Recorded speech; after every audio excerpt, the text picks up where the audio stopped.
What's good, y'all? What's good? Welcome to another live stream on the Passive Income Network. My name is C. Will, and today we are about to go in. We have some important stuff to talk about here. Bitcoin's critical move could be Algorand's biggest opportunity. And why does that make sense? Well, that's what we're going to break down on today's live stream. Bitcoin is sitting at critical levels. We've been seeing it about 80K is where Bitcoin is struggling to surpass. Then you can see all the developments happening within the Algorand ecosystem, the whole partnership with Coinbase, Google's X402, and a whole list of others. And we're going to break that all down today on the stream. So as you join this stream, make sure you hit the like button. Make sure you subscribe, and we about to get to it. Before we begin, let me play a little music for y'all. I gotta test a little setting out. Give me a minute. All the scenery, trees and greenery, cryptocurrency, stake my currency first to the research, deep dive feet first on the beat, berserk on the block we work. Grown man, big world, tiny man. Big bags, 100 grand rubber band. Life of blockchain, never be the same. Verify the ownership, change the game. Transparency when I'm talking fame. Tokenizing our mind and our brain. When I step a pool, I get an LP. Impermanent loss won't affect me. Passive income, passive income, passive income. Gold in my dental, thank God for my mental. Investor fundamentals, told my girl it was simple. We getting all this money to purchase rentals and get passive income. Neighborhood hero who started from zero. Researching the crypto and teaching his people.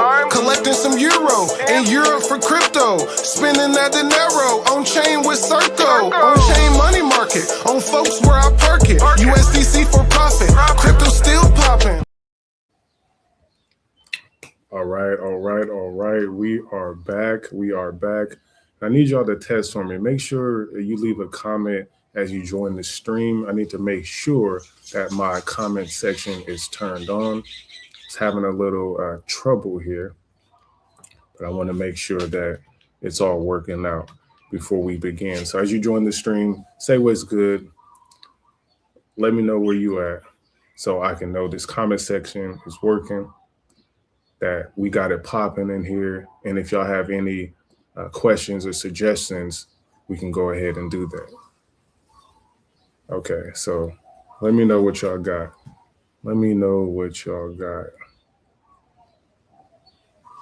All right, let's see. Okay. So again, say what's good as I double check these comments, and then we can dive into the main story of today. Okay. Oh, I see you. Your video ain't working though. There we go. Is it working? Is it working now? I see your comments on another profile. I have to go look at. Okay, cool. So it looks like we in. Okay, looks like we are in. Maybe my internet is being slow. Let me see if I can do something with that. So yes, it's being slow, but we are in. Okay, that's at least a good thing. I appreciate you. Country as Butterbean. I appreciate you. Thank you, Country as Butterbean. Okay. All right, so it looks like we in. Video's acting up a little bit. I'm gonna have to look into that in a moment. All right, so Country Butterbean, we back in action. Hold on.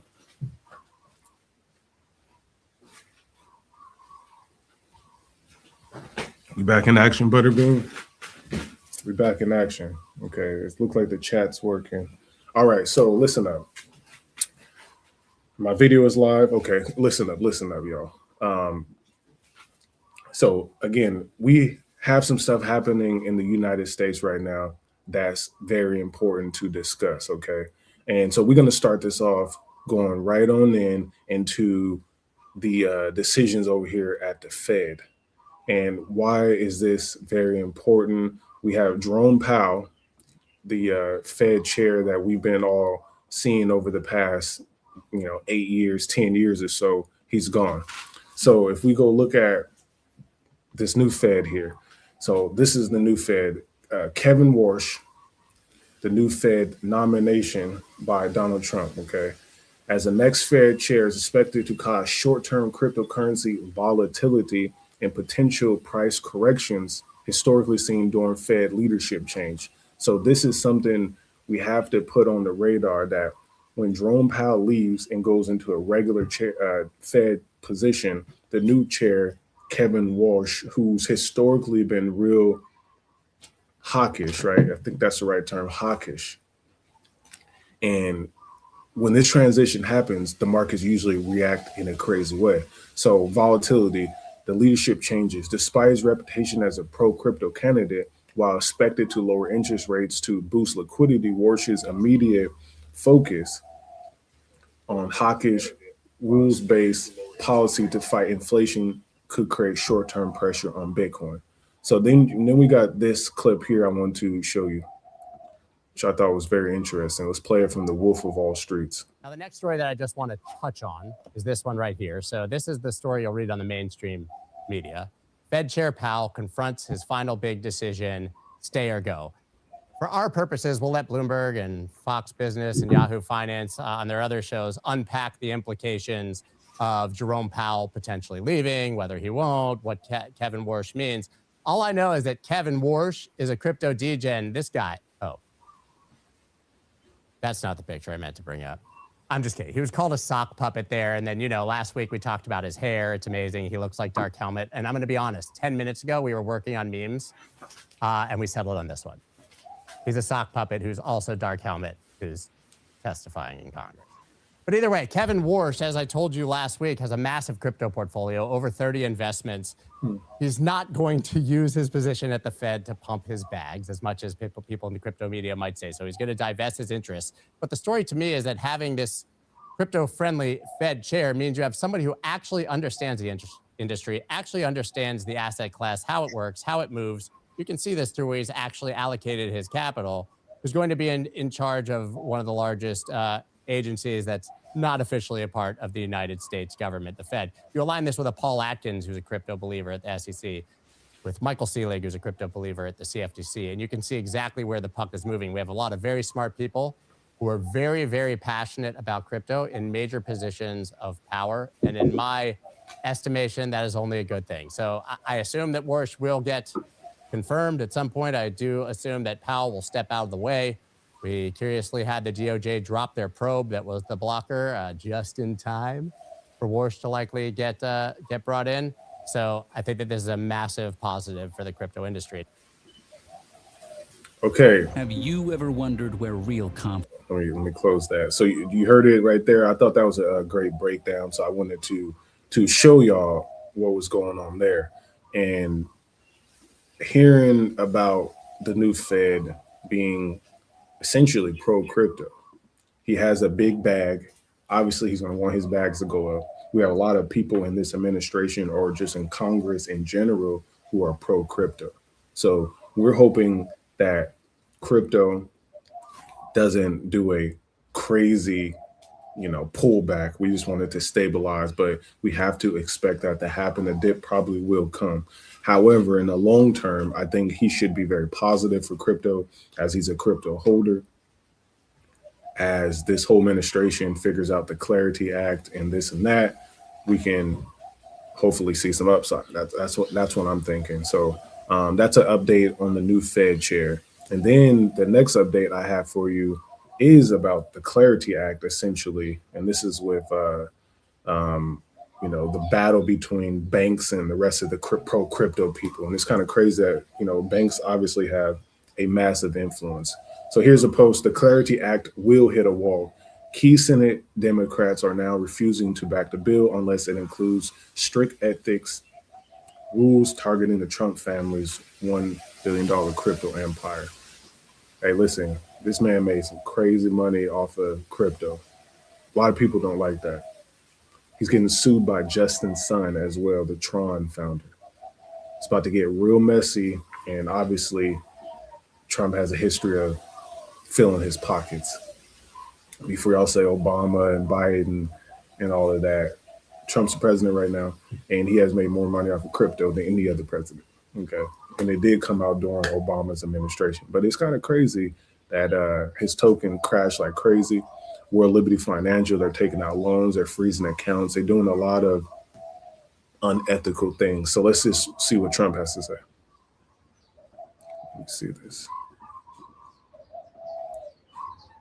Okay, no audio here. Well, he's obviously going to defend himself. This post here says a clarity bill only makes it easier for Trump and his cronies to profit from crypto.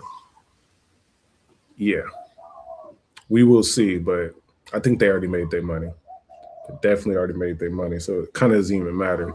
But again, as y'all join this stream, say what's good, say what's good. Now let's get to these prices so we can understand what's going on with Bitcoin in particular. And I'm gonna pull up a chart as well so we can see the overall crypto markets before I dive into some of these Algorand updates. So let's get to it. Here we go. So currently the total market cap's at $2.5 trillion. Fear and greed index is sitting at 40, still in that neutral zone, has not gotten past neutral in a while since the last time we talked about this last week. Bitcoin's currently sitting at 76,000. And if you look to the right on the 7-day, most of cryptos right now on the top dogs are down, 2, 3, 4% max. Looking flat. Again, we have earnings seasons for stocks that causes volatility. A new Fed coming in, that's going to cause volatility. The war in Iran, the United States war and Israel's war against Iran is not over yet. Obviously, there's a blockade going on. Oil prices is going crazy. All of this affects crypto prices. And obviously, stock market being at an all-time high, crypto being at a relative bottom, it's not what we want to see. We want to see some bull, but that's not what we're getting right now. So that's what Bitcoin's looking at in the macro. You have Ethereum 2,256, XRP at $1.36. I haven't seen it get past $1.45 in a long time. Solana at 82, Tron at 32 cents, Dogecoin at 10 cents, and Hyperliquid always surprises me at $39, and then BNB at 616. So if we go look at the chart, let's go look at the chart. Pull Bitcoin up. All right, let me make myself a little smaller here. Okay, so this is a critical. Let me go to the weekly chart. So I got a lot of lines here, but we're going to delete a couple of those, make it cleaner. So we're at a critical level here. Let's get rid of this one too, and we'll get rid of this one. So initially, maybe a few weeks ago, I told y'all like this box here I put in green is about 55,000 to 49,000. Around here, I was like, the price could go back down to here, which is under the 200-day moving average that essentially says on the weekly, are we in a bull market? Are we in a bear market? On the weekly, we're still in a bull market, fortunately. But if you notice here, it's been bouncing off since October, and then we came almost all the way pretty much back down here on February 2nd. So as I look at it, this is still a possibility. This will be, if it does happen, I'm seeing it as a final shakeout. We don't want to see it happen, but it could happen right around that 200 going into this range here. So as of now, you can see we're pretty much locked at about 79, 80,000. That's where I drew this white line. And this is last week. This is this week. It clearly went up there and rejected. This blue line is a historical line because that's where the all-time high was in 2024. That's why you can see it turns from resistance to support, then it breaks through. And now we're slightly above it, fighting that 80,000. Important things to look at. And if we zoom in on the daily, we're under the 200-day moving average. Does that make sense? Does that make sense from a technical perspective? We're under. The high possibility is that we fight in this range for a while. We either break to the upside, which will be positive, or again, in my initial, we start to head back down in this direction.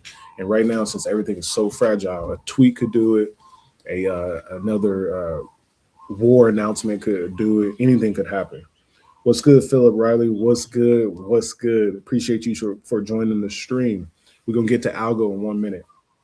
So that's what I see in the macro. If you go look at total crypto, I already drew this last week.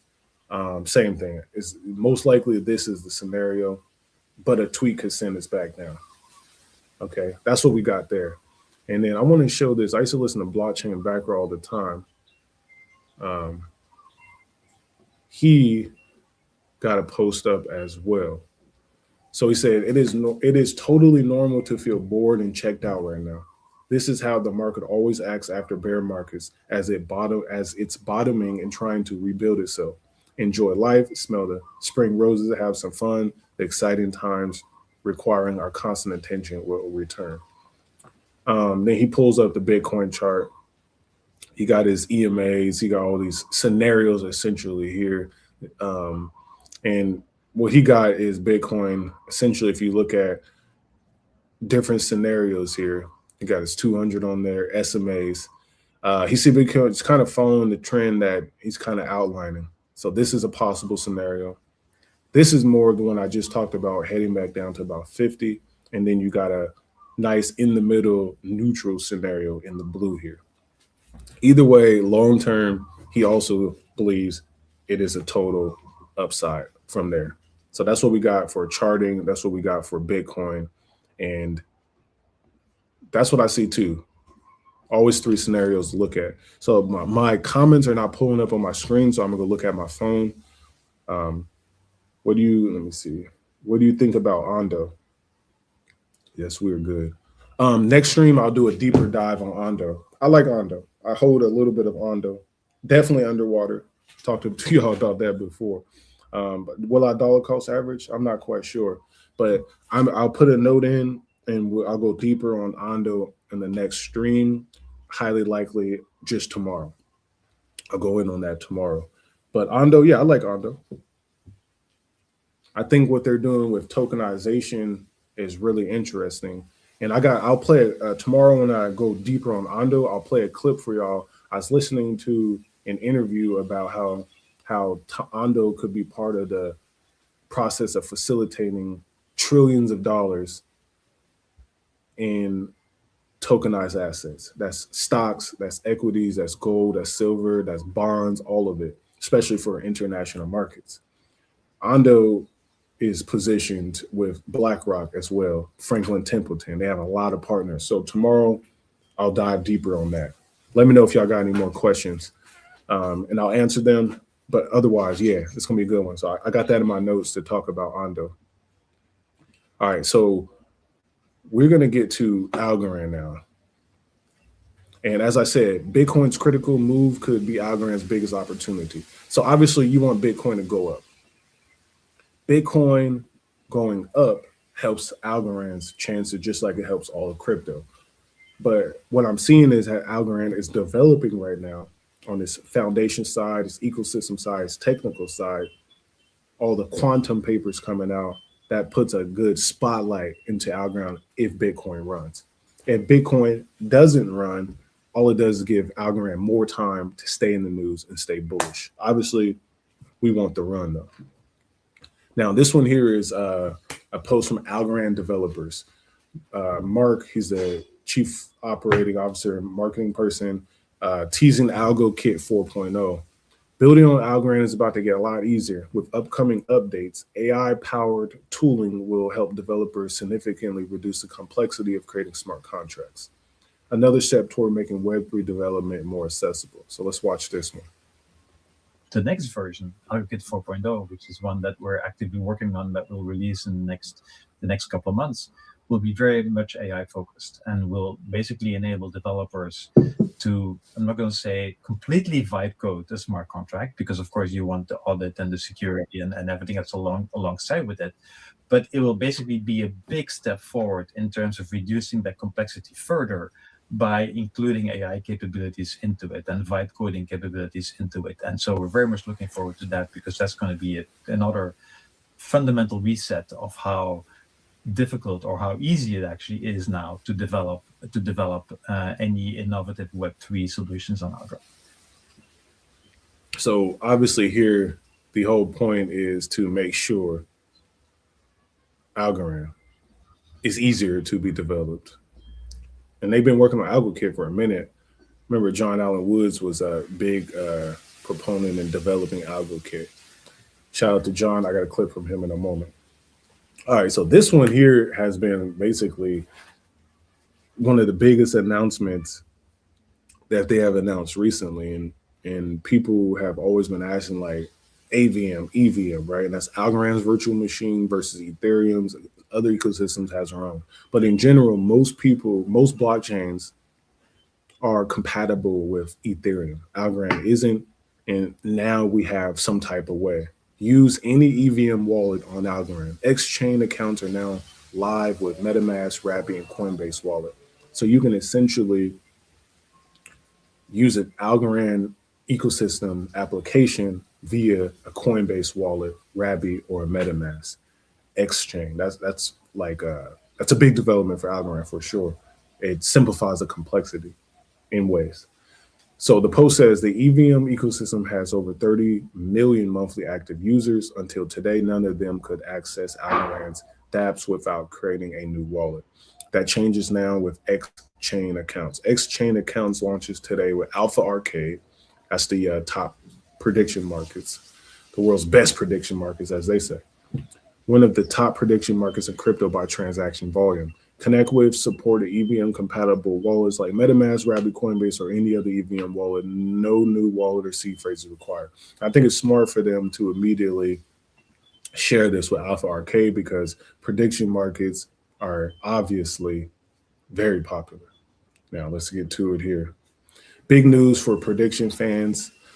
Alpha Arcade now supports EVM wallets natively. MetaMask, Rappi, Coinbase Wallet, Connect, you're in. We're the prediction market for all of crypto. So essentially, you've seen it. They did that pretty quick. And I know it's a sped up video, but that probably took 2-3 minutes in real time. That's actually not bad. That is not bad. So yeah, now Ethereum users directly from their MetaMask Coinbase account can go directly to Alpha Arcade using their MetaMask, using their Coinbase wallet, bridge some USDC via Allbridge because Algorand natively holds USDC as well, and then immediately place a bet. That's smart move, very smart move. So shout out to the Algorand team. Okay.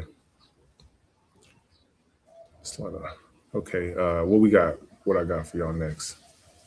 Okay, so here we go. This here, and I've been talking to y'all about X402 for a while. This is that deal with Coinbase. It says AI agents need to pay each other. Apps need to charge programmatically. The internet needs a payment layer.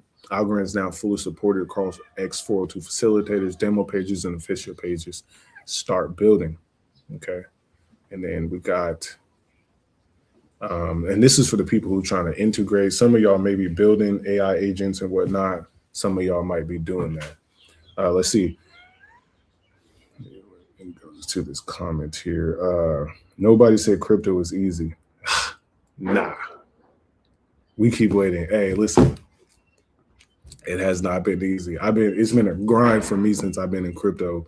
Publicly since 2021, dabbled in 2020, but mostly since 2021, it has been a grind. We had a lot of ups, a lot of downs, some ups, and I'm saying 10 toes in it. You know, I'm 10 toes down, but yeah, it's not been easy.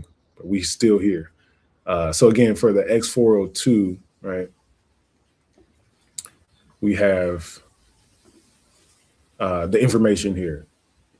This page explains which blockchain networks and tokens are supported by X402 and how to extend support to additional networks. So you have X402 uses CAIP standard network, and these are different identifiers. You got the EVM chains, which, you know, Base. You got Solana, Algorand, Stellar, and Aptos. And then these will be the information, the documentation you need to build something, to sell some type of data onto using the Algorand blockchain, rather. So if y'all want me to go deeper on the whole XO402, definitely let me know. We got Ondo Finance on the list for tomorrow. Let me get that note. And if y'all want me to add in a deeper dive into X402, what this means for you and your bags, or if you're building something, definitely let me know. There we go. So if y'all want more X402, y'all let me know. Again, we'll get Ondo Finance on there. All right. Now, let's get to, I mentioned John Allen Woods. This is a clip from him and Silvio at the Paris Blockchain Week. Very interesting to see them together. Let's check it out. So what's the advantage of tokenless consensus? Well, remember, the purpose of the token was to secure a public chain. But this security came at a price, which I call the market cap security. Because when in a traditional chain, secured, whose consensus is secured by token, the market cap of the token is the maximum security of the chain. So in other words, if the market cap of the cryptocurrency is, say, in the billions, can you put trillions dollars of value of assets on a chain that in some sense is insured up to a billion? I don't think so. Right, and I've spent time working across a whole bunch of layer ones, and all of them have the same dream. When is the trillions of dollars of real world assets and government grade assets coming to the chains? But you're quite right, of course. You can't issue $1 trillion or $2 trillion or $10 trillion of assets on a chain that is attackable for billions of dollars. So they try to get a little technical on us there.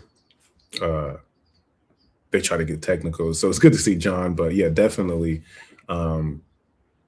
security, liquidity, the same scenario needs to happen. And finally, though, as an Algorand fan, they are positioning themselves. Cardano isn't as the same.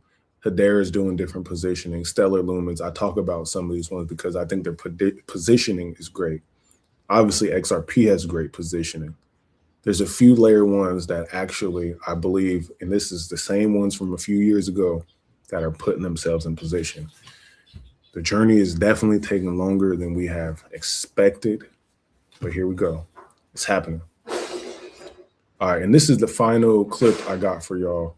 And this is back to Mark from the Algorand Foundation, and he's talking about the agentic finance once again, the agentic future. Let's get to it. Most people still think of blockchain as a tool just for human users. I would love if you could touch base on why Algorand's architecture is specifically suited for a world where the primary transacting entity might not be a human, but might be a machine. We always think about blockchain users as human users, and then we talk about all the complexities, and humans have to deal with private keys, not really good at dealing with private keys. We as an industry have not been really good at creating the right type of user experiences to make it easy for humans to interact on a blockchain. What if humans are not the right target, right? What if it's agents? Agents don't really care about technical complexity. They can easily deal with this. So we're moving into a world where the main user of a blockchain will be an agent, and all of the technical complexities won't matter anymore.